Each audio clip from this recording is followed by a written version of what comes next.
Hey, salut les petits loups, salut les motards. Nous sommes toujours en Roumanie en juin 2019, de Alba Iulia à Sighisoara. Cette immense forteresse en forme d'étoile, c'est Alba Carolina. Nous la découvrons au sein de la cité d'Alba Iulia qui existait déjà il y a 2000 ans. Et le hasard faisant bien les choses, nous arrivons à Alba Iulia juste le jour de la fête nationale.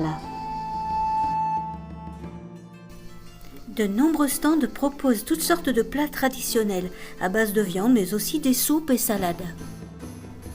Ces bastions de type Vauban ont des murs épais de 2,50 m qui s'élèvent à plus de 10 mètres, protégeant le cœur de la fortification.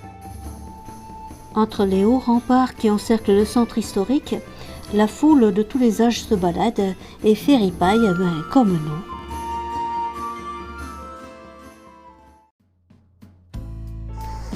Et ces drôles de rouleaux qui rôtissent, après recherche, ce sont des courtos calacs, des gâteaux briochés typiques de Transylvanie. La citadelle recouvre les vestiges de 3 époques différentes, le castrum des Romains, la forteresse médiévale et l'actuelle forteresse, construite au début du XVIIIe siècle. Le ventre plein, nous poursuivons la visite tranquille. Les gens sont gentils, l'ambiance est très sympa. Il y a des groupes de musique, mais la sono n'est pas terrible.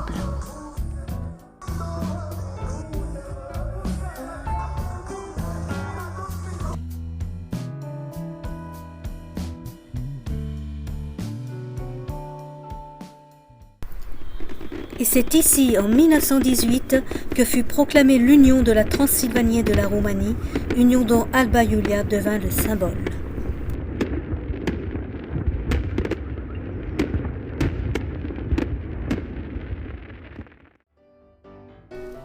Le lendemain, direction Sighisoara, ville touristique classée au patrimoine mondial de l'UNESCO. Serge prend le pari de se faire couper les cheveux chez la coiffeuse locale qui ne badine pas avec la discipline. Au final, c'est pas mal, non? La météo tourne à l'orage, mais bien à l'abri dans un bar, nous assistons à une pluie torrentielle qui va bien durer 1 heure et inonder toutes les rues. Ce pauvre toutou s'est fait surprendre et ne sait plus comment s'en sortir. Serge était prêt à le secourir, mais finalement, il s'en est bien sorti par lui-même.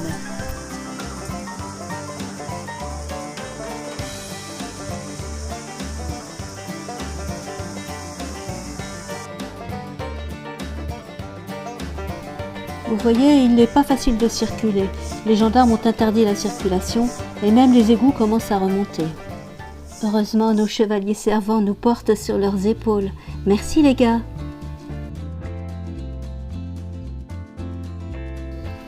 Et revoilà notre héros de tout à l'heure. En fait, c'est le chien du quartier et il fait le tour des terrasses de restaurants.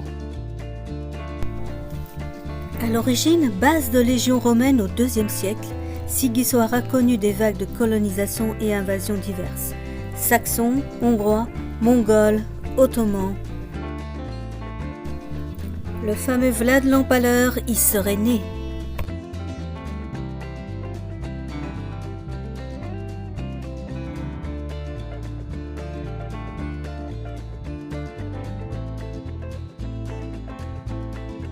Si vous avez l'impression que nous ne faisons que manger, eh bien... C'est pas faux. Le centre fortifié, fondé au XIIe siècle par des artisans et marchands allemands, appelés Saxons de Transylvanie, a gardé aujourd'hui les caractéristiques d'une petite ville médiévale.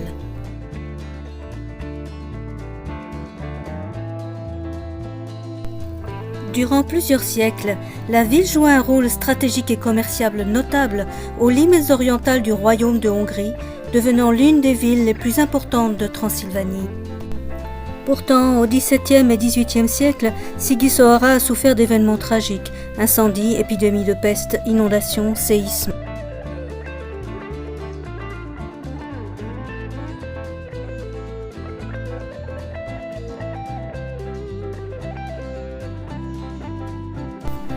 Et au prochain épisode, nous vous emmenons au château de Vlad l'Empaleur, celui qui inspira l'histoire du comte Dracula.